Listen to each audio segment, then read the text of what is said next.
Kui talv ei tule, väljas puhub tuul, ta puhub väljas, aga sees on tühi.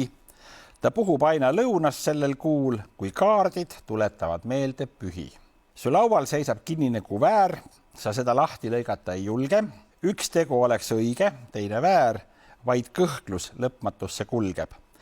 Hea küll, sa võtad sahtlist leivanoa ja oskamatult sooned läbi nüsid.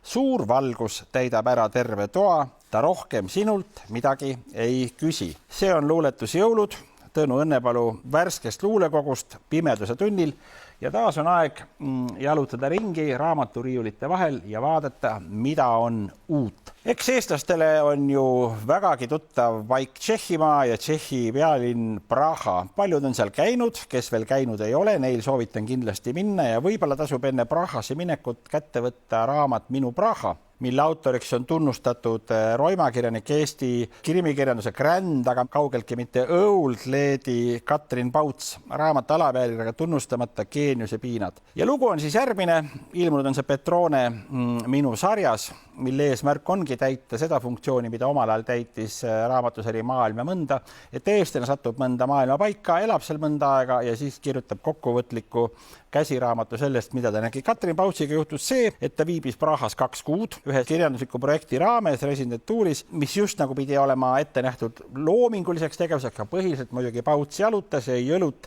ja ajas oma isiklikke asju. Aga selle kõrval kirjutas ta ka siiski valmis täiesti tõsiselt võetama teadmiku turisti jaoks, kes satub Prahasse ja kes üritab teha oma parimat vältida neid üldtunnustatud turistilõkse ja leida üles see Praha, mis on päris prahalaste Praha, aga ka neile, kelle reisi teema väga palju huvi ei paku, ikkagi jällegi Pautsi raamat on huvitav. Mõrvu ega kriminaalset midagi selles raamatus ei toimu, küll aga Katrin Pauts oleks Katrin Pauts, kui ta ei leiaks igas maailma paigas mõnda inimest, kellega tülli minna. Ja selles raamatus leidis ühe õnnetu Kanada kirjaniku, kes oli samuti saabunud Prahasse parimate kavatsustega kirjutada midagi hingelist Euroopa teemadel, aga seal ta kohtus tuntud Muhu roimakirjaniku Pautsiga ja mis edasi sai, lugege ise raamatust. See on huvitav, kaasahaarav, naljakas ja tekitab muidugi ületamatu tahtmise õlle, kneedlikute ja muu säärase suhtes, mis kõik seostub Tšehhiga. Muidugi siin raamatus on juttu ka nendest märkidest, mis meil eestlastele Tšehhi kultuurist väga hästi tuttavad on.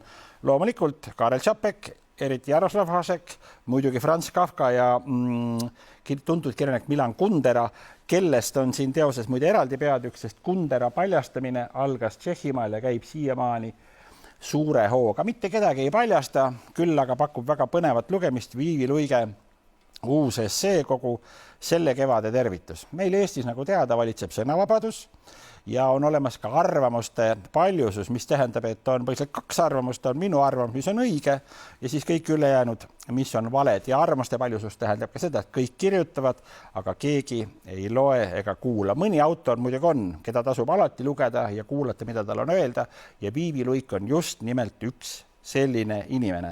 Ta kirjutab väga täpselt, tema mõte on selge ja kaalutud ja ta ei tee juhuslikke haake. Selle kevade tervituse kaante vahel on esseed ja mõned intervjuud ja samuti üks kuuldemäng ja siis veel üks kuuldemäng. Et see on väga rikkalik ja põnev raamat ja kui võtta või üritada lühidalt kokku võtta see, millest Viivi Luik meil oma esseistikas räägib, siis võib-olla põhiline sõnum meile siin täna Eestis aastal 2020 on ehk see, et igasugused äärmused, olgu nad siis vasakult või paremalt, on äärmiselt ohtlikud ühiskonna jaoks. Ja millega saavad hakkama äärmuslased, sellest jutustab meile umbes 3 kilo kaalu või üle 1000 lehekülje, täpsemalt 1020 lehekülge paks võimas ajalooteos, mille autoriks on ajaloolane Juri Šleskin, Valitsuse maja, Vene revolutsiooni saaga.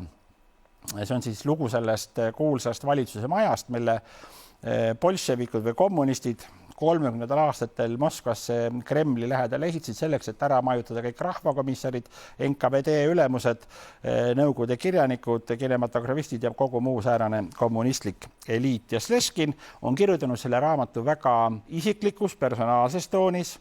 Ja siin on väga palju inimeste lugusid, selle raamatu tegelaste, selle maja elanike saatuse pöörakuid.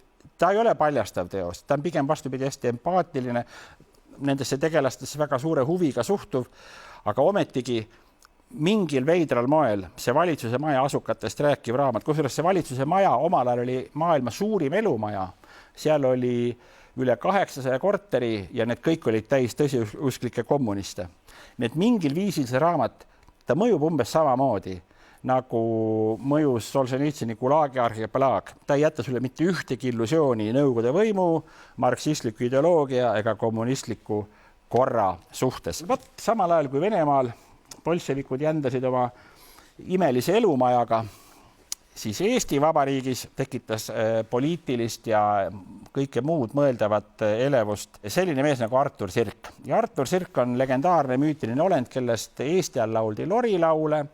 Nõukogude ajal meenutati hämaraid mälestusi ja kirjutati ka ajalooteoseid, aga kummaline on see, kuni siiamaani nii olulisest persoonist, nagu Sirk seda oli, kes pani käima ja viis läbi sellise tohutu rahvaliikumise, nagu vabadussõjalaste liikumine oli, puudus elulugu või biograafia. Kalle Muuli, andekas ja tark ajakirjanik ja ka tubli ajaloolane, on võtnud selle töö ette ja kirjutanud väga huvitava, väga sügavale ajastusse sisse mineva raamatu Artur Sirgu elu ja surm. Et see on siis Eesti vabadussõjalaste juhi lugu.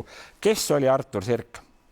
Omamoodi on see küsimus, mis jääb vaevama peale ka raamatu lugemist, sest siin on väga palju ajastupilte, väga palju omaaegset poliitilist keskustelu ja vastuolusid, aga Sirgu isik kui niisugune oli omal ajal juba kaetud võib-olla sellise hämaruse looriga. Ja muidugi Kalle hoiak Artur Sirgu suhtes on hästi armastav, et mina kirjutades mõnest poliitikust võib-olla mõtleks kaks korda ennem, kui ma nimetaks seda geeniuseks või märtriks või ettekuulataks, aga see on maitse küsimus. Raamat ise on väga huvitav, räägib meile Eesti ajaloohest väga ärevast peatükist ja kui teha jälle mingi järeldus kogu selle raamatu põhjal, siis hästi kurb on see, kui madal oli poliitilise kultuuri tase omaaegses Eesti Vabariigis. Mitte, et ta nüüd tänapäeval oluliselt palju kõrgem oleks, aga siiski.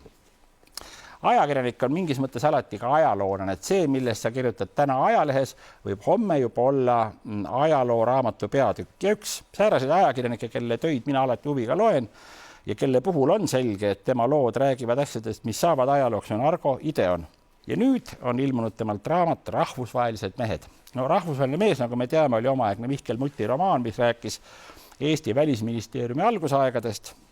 Argo on seda nime laenanud ja laiendanud. Rahvusvahelised mehed, see on siis lugu Eesti välisministeeriumist ja sellest tööst, mida seal tehti aastatel 1994 kuni 2004 ehk siis Eesti elu pärast Vene vägede lahkumist kuni liitumiseni NATO ja Euroopa Liiduga. See ei ole kuiv lugu. Siin on väga palju naljakaid ja kentsakaid juhtumeid, mis leiavad aset ühes organisatsioonis. Üksteise väljasöömist, puksimist, jagelemist, komandeeringu ja päevarahade, ametikohtade, kõige muu pärast.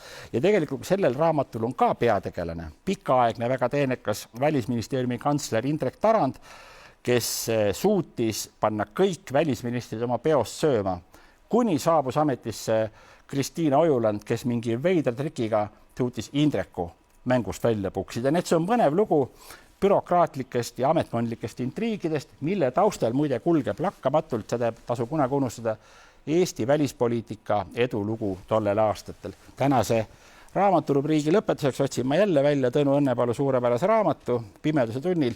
See on nüüd üle hulga aja selline raamat, mille kohta Õnnepalu ütles, et ta tahtis jälle kirjutada riimilist luulet ja seda ta tegigi. Luuletus lipp. Kui enam miskit pole teha, siis mine jaluta. Vii õue oma tuttav keha, hea küll, et valutab. Ehk on see kibe hoopis hinges. Sa tee peal seisatad. Te ärge oodake mind, minge, ma katsun heisata. Siin veel kord selle vana plagu, mis taevasiline ja millel kiri ütleks nagu, et iga inimene, mis asja? Ei, silm ei seleta. See päike tuli välja äsja, nii väga eretab. Päikest teile!